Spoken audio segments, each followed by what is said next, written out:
There's a reason why companies call me to solve problems that Six Sigma people cannot solve. It's because Six Sigma training leaves out 3 key elements for effective, efficient problem solving. So what did you not learn in your Six Sigma class? First, you did not learn how to look for contrast. Contrast is the problem solver's best friend.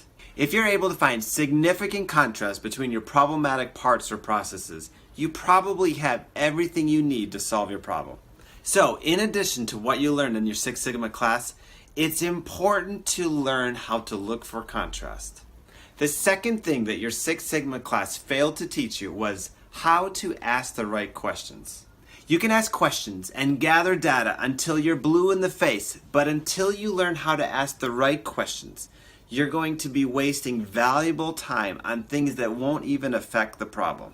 Check out my video on everything you need to know about 5 whys to learn how to use a question diagram to learn how to ask the right questions. If your plant has a line shut down losing $1,000 a day, you need to solve your problems lightning fast. The third thing you didn't learn in your Six Sigma class is to listen to people's opinions and bucket them as opinion instead of facts in your project.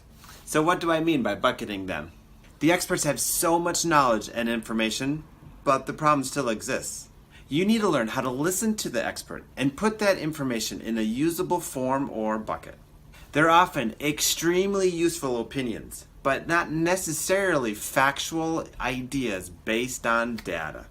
What you need to ask the experts is, how did you design this to work, or how is it supposed to work? Take notes, and then you're completely done with the expert. You don't need the expert anymore. Now go out and look for contrast. This is a learned skill. This is not a skill that comes naturally out of a college degree. I normally say somebody needs to solve 7 projects before they're comfortable asking the right questions, and before they're comfortable listening to the experts and bucketing their opinions separate from the facts. So in review, Six Sigma is not used for every project.